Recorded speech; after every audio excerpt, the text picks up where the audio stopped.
பத்திரிகை மற்றும் ஊடக நண்பர்களுக்கு என்னுடைய பணிவான வணக்கம். என்ன சப்ஜெக்ட்னு கேட்டீங்க. ஒரு நல்ல சப்ஜெக்ட் ஒன்று கிடைச்சது. மையப்படுத்தி பாண்டிச்சேரியை மையப்படுத்தி பண்ணுற ஒரு படம். அந்த படத்துக்கு வந்து அரசோட உதவி இருந்ததுன்னா இன்னும் கொஞ்சம் சுலபமாக ஒர்க் பண்ணலாங்கிறதுக்காக சுற்றுலாத்துறை அமைச்சரை பார்த்தோம். அவர் வந்து ரொம்ப கனிவோடு இந்த விஷயத்தை ஏற்றுக்கிட்டு பாண்டிச்சேரி அரசின் மூலமாக என்ன மாதிரியான உதவிகள்லாம் செய்ய முடியுமோ அதை நான் செஞ்சு தரேன்னு சொல்லியிருக்காரு. ஸோ அது ஒரு மகிழ்வான தருணம். அதை போய் ஷேர் பண்ணிட்டு வந்தேன். படப்பிடிப்பு எப்போ துவங்குது? கதாநாயகன் மற்றவங்க? என் படத்தில் கதாநாயகன் எப்போவுமே நான் தான். இது வந்து ஒரு லவ் ஸ்டோரி, அதனால் வேறு வழி இல்லாமல் நான் தான் கதாநாயகன்.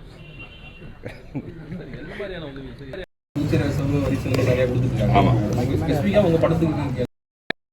போர்ஷன் இங்கே வழக்கமாக என்ன பண்ணுவாங்கன்னா ஒரு படத்தில் ஒரு பகுதியை மட்டும் நம்ம இங்கே வந்து ஒரு படத்தில் ஒரு பகுதி மட்டும் தான் நம்ம வந்து இங்கே எடுப்போம். அப்படி இல்லாமல் இந்த படத்தில் ஒரு 99% படமே இங்கே தான் எடுக்க போகிறோம். அப்போ வந்து படத்தில் வந்து ஒரு பகுதியை தான் நம்ம வழக்கமாக பாண்டிச்சேரியில் எடுப்போம். இந்த படத்தில் வந்து ஒரு பகுதியை தவிர மீது எல்லாமே வந்து பாண்டிச்சேரியில் தான். அதனால் சில நேரத்தில் லொக்கேஷன் மாற்றங்கள் இருக்கும். ஒரு இடத்துக்கு ஒரு அமௌண்ட் ஃபிக்ஸ் பண்ணப்பட்டிருப்பாங்க. அப்படிலாம் இல்லாமல் நமக்கு ஒரு ஃப்ளாட்டான ஏதோ ஒரு அமௌண்ட்டோட எனக்கு பண்ணி கொடுங்கன்னு சொல்லியிருக்கோம். முதல்ல இந்த மாதிரி ஒரு படம் எடுக்கிறேன்றதை அவருக்கு சொல்லலாங்கிறதா என்னுடைய அபிப்பிராயம். சொல்லுங்கள்.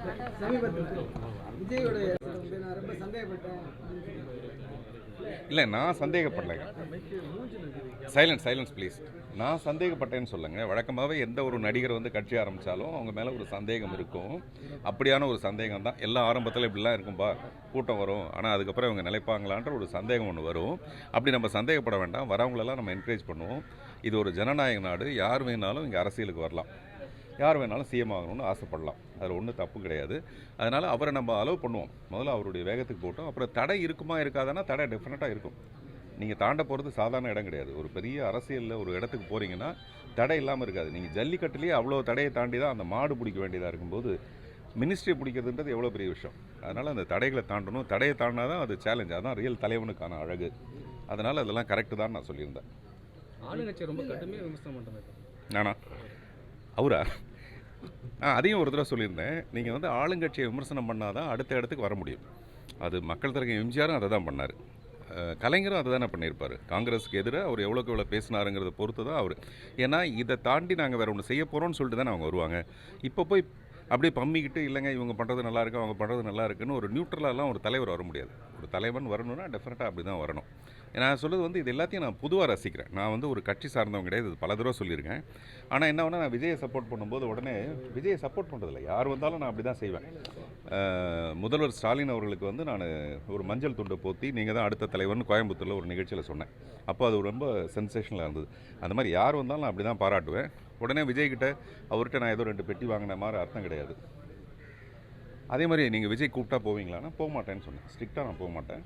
இதுக்கு முன்னாடி இருந்தவங்க கூப்பிட்டாலும் நான் போக மாட்டேன். என்னுடைய அரசியல் நோக்கன்றது என்ன இருக்குன்னா, ஏற்கனவே இருக்கிறது இல்லாமல் வேறு ஒரு மாற்றம் ஏற்படணும். அதுதான் ஒரு அரசியலுடைய நல்ல ஒரு விஷயங்கிறது. அதுதான்.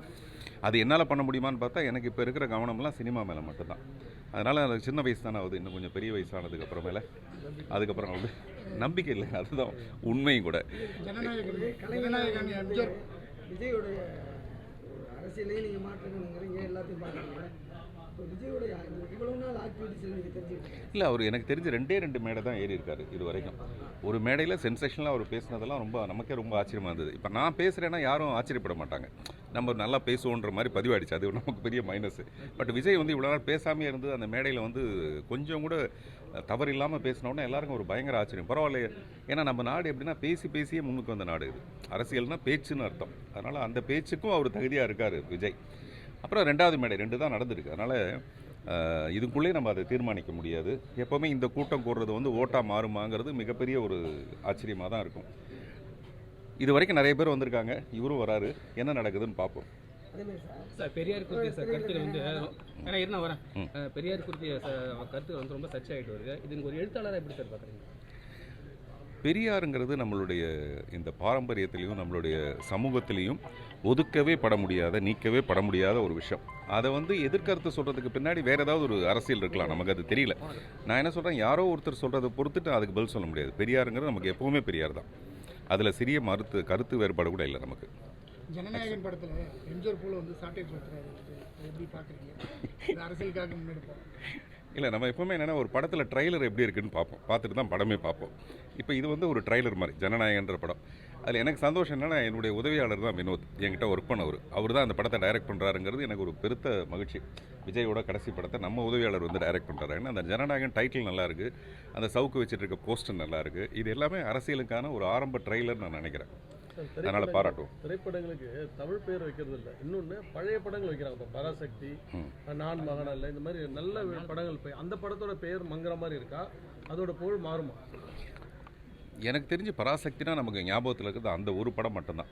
மறுபடியும் ஒரு பராசக்திங்கிறது அதோட நிழலாக தான் இருக்குமே தவிர, நிஜம்னா டெஃபினட்டாக அது பராசக்தி தான். அந்த மாதிரி பேர் வைக்கிறதுல எனக்கு வந்து உடன்பாடு இல்லை. நான் வந்து எப்போவுமே நான் புதுசாக சிந்திக்கணும்னு நினைக்கிறேன். கதையை மட்டும் இல்லை, தலைப்பை கூட நான் புதுசாக தான் சிந்திக்கணும்னு நினைப்பேன். அதனால தான் இப்போ என்னுடைய ஒரு படத்தோட பேர் 54ஆம் பக்கத்தில் ஒரு மயிலிறகு.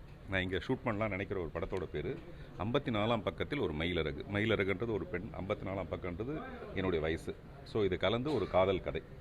ஸோ நான் அப்படி தான் நினைக்கிறேன். அதனால் புதுசாக டைட்டில் யோசிக்கலாமே தவிர இருக்கிற பழைய டைட்டிலை வந்து நம்ம இப்போ அதுக்கு நிறைய பேர் எதிர்ப்பு சொல்கிறாங்க பார்த்தீங்களா.